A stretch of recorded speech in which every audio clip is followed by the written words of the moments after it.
Hello दोस्तों, मैं अनिल यादव स्वागत करता हूं आप सभी का अपने यूट्यूब चैनल आदर्श क्लासेस में। मैं आज आप लोगों के सामने 10 क्वेश्चन लेके आया हूं जो प्रीवियस ईयर में पूछे गए हैं। मैं उनको यहां सॉल्व करूंगा।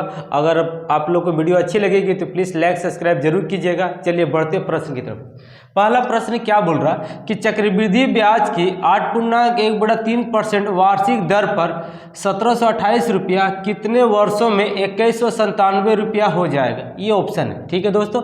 तो बनाएंगे कैसे, आप देख रहे हैं यहाँ मूलधन दिया हुआ कितना 1728 और ये कितना हो जाएगा 2197। ये क्या मिश्रधन है, तो मिश्रधन कितना है, इतना है। अच्छा, मूलधन कितना दिया हुआ है 1728 दिया हुआ है। इसको आप ट्रिक के रूप में अगर जानना चाहते हैं तो कैसे, सबसे आसान तरीके से आप बना सकते हैं। पहले आप ये देखिए ये किस संख्या का स्क्वायर है या किसी संख्या का वर्ग है या किसी संख्या का क्यूब है। तो हम देख रहे हैं कि ये 13 का और 12 का क्यूब है। ये 13 का क्यूब होता है 2197 और ये 12 का क्यूब होता है 1728।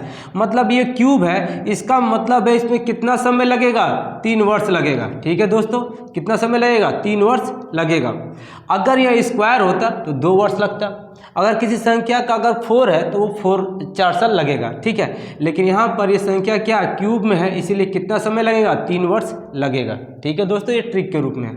अगर आप इसका सोल्व चाहते हैं कि नियम से पता चले तो देखिए नियम से कैसे बनाएंगे दोस्तों।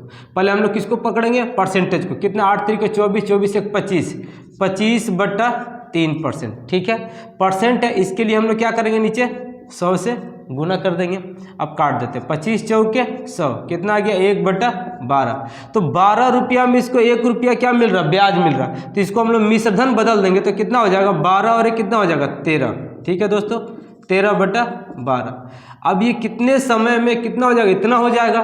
तो मान लीजिए समय कितना, तो मान लीजिए समय n वर्ष बराबर कितना दिया हुआ है 2197/1728। ठीक है, तो अब देखिए 13/12 बराबर n, इसको क्यूब करेंगे कितना, 13/12 का ये क्या है, क्यूब है, बीच में बराबर है तो देखिए ये कट जाएगा, n बराबर कितना हो जाएगा 3 वर्ष। ठीक है, आप नियम से ऐसे बना सकते हो 3 वर्ष। और ट्रिक में क्या कर सकते हो, आप ये देख लीजिएगा ये किस संख्या का क्यूब है। अगर क्यूब है तो n साल 3 साल होगा, अगर किसी संख्या का ये स्क्वायर है तो वो 2 साल होगा। ठीक है दोस्तों, उम्मीद कर रहे हैं समझ में आ गया होगा आप लोगों को। उतार लीजिए, बढ़ते अगले प्रश्न की तरफ। चलिए देखते हैं दोस्तों। बोल रहा ए किसी कार्य को 12 दिन में पूरा कर सकते हैं। बी ए की तुलना में 20% कम कार्यकुशल है, तो बी को कार्य पूरा करने में कितने दिन का समय लगेगा। तो देख रहे हैं हम यहाँ पर क्या बोल रहा है कि बी ए की तुलना में 20% कम कार्यकुशल है। इसका मतलब बी जो है ए से ज़्यादा दिन में काम करेगा, क्योंकि बी का स्पीड कम है। कितना कम है, 20% कम है। तो ऐसे सवालों को कैसे बनाएंगे दोस्तों, देखिए ए कितना दिन में कर रहा है, 12 दिन में कर रहा है, तो 12 लिखिएगा। अब बी जो है उससे कितना कम है, 20% कम है, तो कितना हो जाएगा 80 हो जाएगा। 100 में 20% घटा दीजिएगा और नियम से 100 कर दीजिएगा, तो किसका निकल जाएगा, बी का कार्य निकल जाएगा। ठीक है दोस्तों, 20 चौके 80, 20 पचे 100, 4 तिया 12, 5 तरीके 15 दिन में। 15 दिन में कौन करेगा, बी करेगा। ठीक है दोस्तों, 15 दिन में कौन करेगा, बी करेगा, ऑप्शन बी। ठीक है दोस्तों, उतार लीजिए, बढ़ते अगले सवाल की तरफ। चलिए देखते हैं दोस्तों। ए और बी की कार्य क्षमता का अनुपात 3:4 हो। यदि ए किसी कार्य को 12 दिन में पूरा करता है तो बी को उसी कार्य को पूरा करने में कितने दिन का समय लगेगा, ये क्वेश्चन पूछ रहा है। ठीक है दोस्तों, तो देखिए यहाँ ए किसी कार्य को कितने दिन में कर रहा है, 12 दिन में कर रहा, मतलब ये समय बता रहा। और ये ऊपर का अनुपात जो है ना, ये कार्य क्षमता का अनुपात है। मतलब देखिए यहाँ से कि कार्य क्षमता का अनुपात दिया हुआ 3:4 और यहाँ समय दिया हुआ है, तो इस कार्य क्षमता को आप समय में बदल दीजिए, समय के अनुपात में। ठीक है, तो समय के अनुपात में क्या होगा, जब समय के अनुपात में बदलिएगा तो दोनों बदल जाएगा। ठीक है, 4 इधर आ जाएगा दोस्तों और 3 इधर चला जाएगा, मतलब ये ए अनुपात बी हो गया। देखिए ये ए का था, ये बी का था। अब समय के अनुपात में क्या होगा, ए हो जाएगा, ये बी हो जाएगा।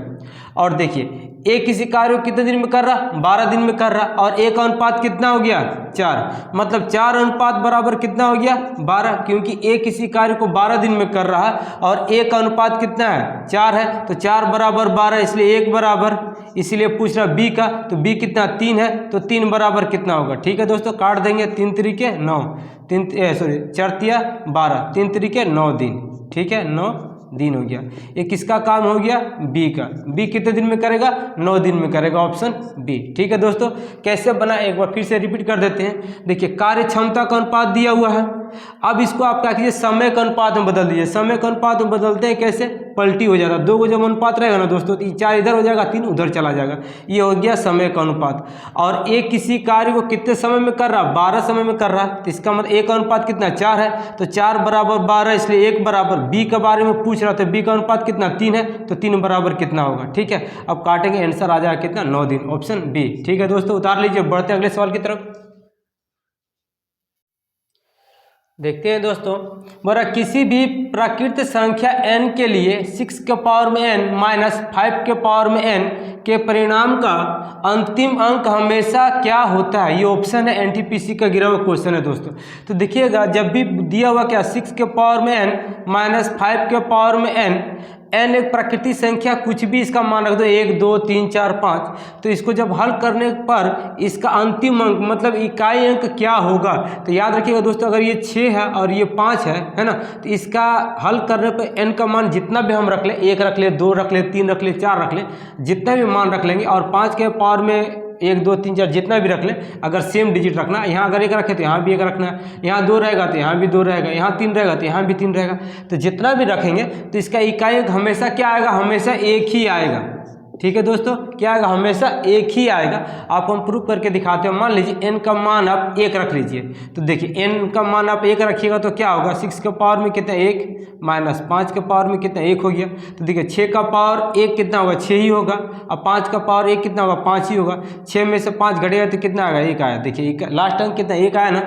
अगर आप इसका मान 2 रखते हैं तो क्या होगा, देखिए अब 6 का पावर में n है, माइनस 5 के पावर में n है। अगर n का मान आप 2 रखिएगा तो देखिए 6 के पावर में 2, अब 5 के पावर में 2 हो गया। अब देखिए 6 1 36, 5 5 25, तो देखिए अब घटाएंगे तो कितना, 6 में से 5 जाए 1, 2 में से 1 जाए 1, तो इसका लास्ट इकाई अंक कितना आ रहा है, देखिए 1 आ रहा ना, 1 ही आएगा। अगर इसका पावर हम 3 भी रखेंगे तो भी मेरा 1 ही आएगा इकाई अंक। इसीलिए हम कह सकते हैं कि इसका पावर में कोई भी संख्या रख दे तो इसका हमेशा लास्ट अंक क्या आएगा, 1 ही आएगा। ठीक है दोस्तों, उम्मीद कर रहे समझ में आ गया होगा आप लोग। उतार लीजिए, बढ़ते अगले सवाल की तरफ। चलिए देखते हैं दोस्तों, मेरा एक वस्तु को 12% लाभ पर बेचा गया, यदि इसे 33 रुपया अधिक में बेचा जाता तो प्राप्त लाभ 14% होता, तो वस्तु का क्रय मूल्य क्या, ये क्वेश्चन पूछ रहा है, एनटीपीसी का गिरा हुआ क्वेश्चन है दोस्तों। तो कैसे करेंगे, देखिए पहले इसको तो 12% लाभ हो रहा था, लेकिन 33 रुपया अधिक में बेच दिया, जिसके वजह से उसका 14% लाभ होता है। इसका मतलब 12% था, 14% हो गया, कितना बढ़ गया, 2% बढ़ गया। ठीक है दोस्तों, 2% बढ़ गया। 2% कब बढ़ा, जब 33 रुपया अधिक मिला, तो इसका मतलब क्या हो गया कि 2% बराबर कितना, 33, इसलिए 1%। इसलिए क्रय मूल्य पूछा, और क्रय मूल्य हमेशा क्या होता है, 100% होता है। 100% कितना होगा, काट देंगे, कितना आएगा, 50, 5 तरीके 15 का 5 हासिल, 15 1 16, 1650 रुपया क्रय मूल्य होगा। ठीक है दोस्तों, ऑप्शन सी। ठीक है, कैसे किए, देखिए पहले 12% लाभ हो रहा था, अब 14% लाभ होगा, कितना बढ़ गया, 2% बढ़ गया। कब, जब वो 33 रुपया अधिक में बेचा तब। इसलिए इसका मतलब क्या हो गया कि 2% बराबर 33, इसलिए 1%। क्रय मूल्य पूछा, क्रय मूल्य हमेशा 100% होता है, इसलिए 100% कितना होगा, काटेंगे, आंसर आ जाएगा। ठीक है दोस्तों, उम्मीद करते समझ में आ गया होगा। बढ़ते अगले सवाल की तरफ। चलिए देखते हैं दोस्तों, बड़ा वह छोटी से छोटी पूर्ण वर्ग संख्या, देखिए पूर्ण वर्ग संख्या बोल रहा दोस्तों, ज्ञात कीजिए जो 12, 15 और 18 से पूर्णतः विभाज्य है। ठीक है, तो पूर्ण वर्ग संख्या बोलेगा तो इसको कैसे बनाएंगे आप देखिएगा। सबसे पहले हम लोग क्या करेंगे, 12, 15 और 18 कि इसको हम लोग गुणनखंड रूप में तोड़ देंगे। ठीक है दोस्तों, क्या करेंगे, देखिए 2 से कट रहा, 2 6 12, 15 तो कट नहीं रहा, 2 9 18। अब 3 से कट रहा, 3 से काट देंगे, 3 दूनी के 6, 3 5 15, 3 3 के 9। ठीक है दोस्तों, अब तो नहीं कट रहा, लेकिन देखिए पूर्ण वर्ग बोला मतलब हर संख्या हमको जोड़ा में बनाना है। देखिए 2 यहाँ भी है, 2 यहाँ भी है, मतलब 2 कितनी बार, 2 बार है, लिख दिए। देखिए 3 यहाँ भी है, 3 यहाँ भी है, 3 भी जोड़ा है, तो देखिए 2 भी जोड़ा हो गया, 3 भी जोड़ा हो गया, लेकिन 5 यहाँ अकेला है। तो इसको पूर्ण वर्ग बनाने के लिए हमको कितना से गुना करना होगा, 5 से गुना कर देंगे, जिससे हर संख्या डबल डबल हो जाएगा, मतलब जोड़ा में आ जाएगा, तो ये संख्या पूर्ण वर्ग हो जाएगी। अब इसको गुना करेंगे तो 5 5 25, 25 3 75, 75 150, 150 300, 300 3 900, मतलब वो छोटी छोटी सी कौन सी है जो पूर्ण वर्ग होगी, 900 होगी, 900 आंसर हो जाएगा। ठीक है दोस्तों, उम्मीद कर रहे हैं आप लोग समझ में आ गया होगा। उतार लीजिए आप लोग, बढ़ते अगले सवाल की तरफ। चलिए देखते हैं दोस्तों, बड़ा √3 इकाई भुजा वाले समबाहु त्रिभुज के परिवृत्त की त्रिज्या क्या होगी। समबाहु त्रिभुज की परिवृत्त की त्रिज्या क्या होगी, ये क्वेश्चन पूछा है, एनटीपीसी का गिरा हुआ क्वेश्चन है दोस्तों। तो कैसे करेंगे, देखिए समबाहु त्रिभुज किसे कहते हैं, जिसकी तीनों भुजा बराबर बराबर हो। ठीक है दोस्तों, और इसकी भुजा कितनी है, √3 है, मतलब ये भी √3 है, ये भी √3 है, और ये भी √3 है। अब क्या बोल रहा है, इसका परिवृत्त की त्रिज्या क्या होगी। परिवृत्त कैसे कहते हैं दोस्तों, कि त्रिभुज के तीनों शीर्षों को छू करके जो वृत्त बनता है उसे कहते हैं हम लोग परिवृत्त। ठीक है, परिवृत्त। इसको कैसे बनाएंगे, तो परिवृत्त की त्रिज्या पूछ रहा, तो परिवृत्त की त्रिज्या निकालने का सूत्र होता है भुजाओं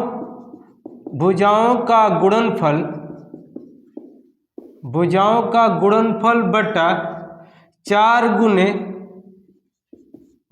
त्रिभुज का क्षेत्रफल होता है दोस्तों। याद रख लीजिएगा, परिवृत्त की त्रिज्या निकालने का सूत्र होता है भुजाओं का गुणनफल बटा 4 गुने त्रिभुज का क्षेत्रफल होता है। ठीक है, अच्छा, अब भुजाओं का गुणनफल क्या दिया हुआ, कितना भुजा, √3 है। कितनी भुजा, 3 भुजा है ना, तो तीनों भुजा गुणा करेंगे, √3 गुने √3 गुने √3। ठीक है, अच्छा, नियम से 4 से गुना है क्या। अब त्रिभुज का क्षेत्रफल मतलब समबाहु त्रिभुज का क्षेत्रफल का फॉर्मूला होता है √3/4 गुने भुजा स्क्वायर। भुजा कितना, √3 है, भुजा स्क्वायर मतलब √3 गुने √3। ठीक है दोस्तों, देखिए अब यहाँ 4 4 कट गया। अब देखिए √3 से ये भी √3 कट गया, √3 से ये भी √3 कट गया, ये भी √3 से ये भी √3 कट गया, सब कट गया, तो क्या बचा, बस एक इकाई हो जाएगा इसका आंसर, 1 इकाई। ठीक है, ऑप्शन डी। उम्मीद कर रहे हैं दोस्तों समझ में आ गया। उतार लीजिए, बढ़ते अगले सवाल की तरफ। चलिए देखते हैं दोस्तों, संख्या गुना में दिया हुआ है का इकाई अंक पूछ रहा है, इकाई अंक क्या होगा। ठीक है, एनटीपीसी में गिरा हुआ क्वेश्चन है दोस्तों। तो इकाई अंक कैसे निकालेंगे, प्रत्येक संख्या इकाई अंक पूछा है ना, तो प्रत्येक संख्या का इकाई अंक को हम लिखेंगे दोस्तों। यहाँ 4 है ना, तो इकाई अंक 4 लिख दिए। देखिए इसका इकाई अंक कितना, 8 है, 8 लिख देंगे। इसका इकाई अंक कितना, 4 है, 4 लिख देंगे। इसका इकाई कितना, 6 लिख देंगे। अब सबको हम गुना करेंगे, देखिए 6 चौके 24। ठीक है, इसका इकाई कितना, 4 है। अब 4 को हम 8 से गुना करेंगे, 8 चौके 32। कितना इकाई अंक आ रहा, 2 आ रहा। 2 को फिर 4 से गुना करेंगे, 4 दूनी के 8। ठीक है, तो इकाई अंक कितना आ गया, 8 आ गया दोस्तों, ऑप्शन बी। ठीक है, हम लोग इकाई अंक निकालने के लिए क्या करते हैं, सभी संख्याओं के इकाई अंक को लिख देंगे और सबको गुना करेंगे, और गुना करने के बाद जो लास्ट का इकाई अंक आएगा वही होगा। ठीक है, तो देखिए 6 चौके 24, 24 के 4 हो गया। अब 4 को 8 से गुना करेंगे, 8 चौके 32, 2 आ गया। 2 को 4 से गुना करें, 4 दूनी के 8, तो 8 इकाई अंक होगा। ठीक है दोस्तों, उतार लीजिए, बढ़ते अगले सवाल की तरफ। चलिए देखते हैं दोस्तों, बड़ा एक त्रिभुज के कोण इतना और इतना और इतना है, ये कोण है, और त्रिभुज के सबसे बड़े कोण का मान पूछ रहा है, एनटीपीसी का गिरा हुआ क्वेश्चन है दोस्तों। तो कैसे बनाएंगे, देखिए त्रिभुज का तीनों कोण मिला के कितना होता है, 180 डिग्री होता है, हमको पता है। ठीक है, तो तीनों कोण जोड़ के बराबर 180 कर देंगे। क्या लिखेंगे, 2x प्लस दूसरा कोण कितना है, 3x माइनस 8 प्लस तीसरा कोण कितना है, 5x माइनस 12। ये तीनों कोण मिला के कितना होता है, 180 डिग्री होता है दोस्तों। अब देखिए 2x 3x और 5x जोड़ेंगे तो कितना हो जाएगा, 10x हो जाएगा। इधर -12 और -8 मिल करके हो जाएगा -20 बराबर 180 डिग्री। अब देखिए 10x बराबर 180 है, ये उधर चला जाएगा तो प्लस हो जाएगा, तो 10x बराबर कितना हो जाएगा, टोटल 200। देखिए 1 0 से 1 0 कट गया, तो x का वैल्यू कितना आ गया, 20 डिग्री आ गया। और हमको सबसे बड़ा कोण पूछा, सबसे बड़ा कोण कौन सा है दोस्तों, ये है, कितना 5x माइनस 12, x का वैल्यू कितना 20 है, तो 20 × 25 100, 100 में से 12 घट जाए कितना 88 डिग्री आ जाएगा दोस्तों। ऑप्शन क्या होगा? Option B. ठीक है दोस्तों, उम्मीद कर रहे हैं आपको वीडियो अच्छी लगी होगी। अगर वीडियो अच्छी लगी हो तो प्लीज़ लाइक सब्सक्राइब जरूर कीजिएगा। मिलते हैं अगले वीडियो में। Thank you.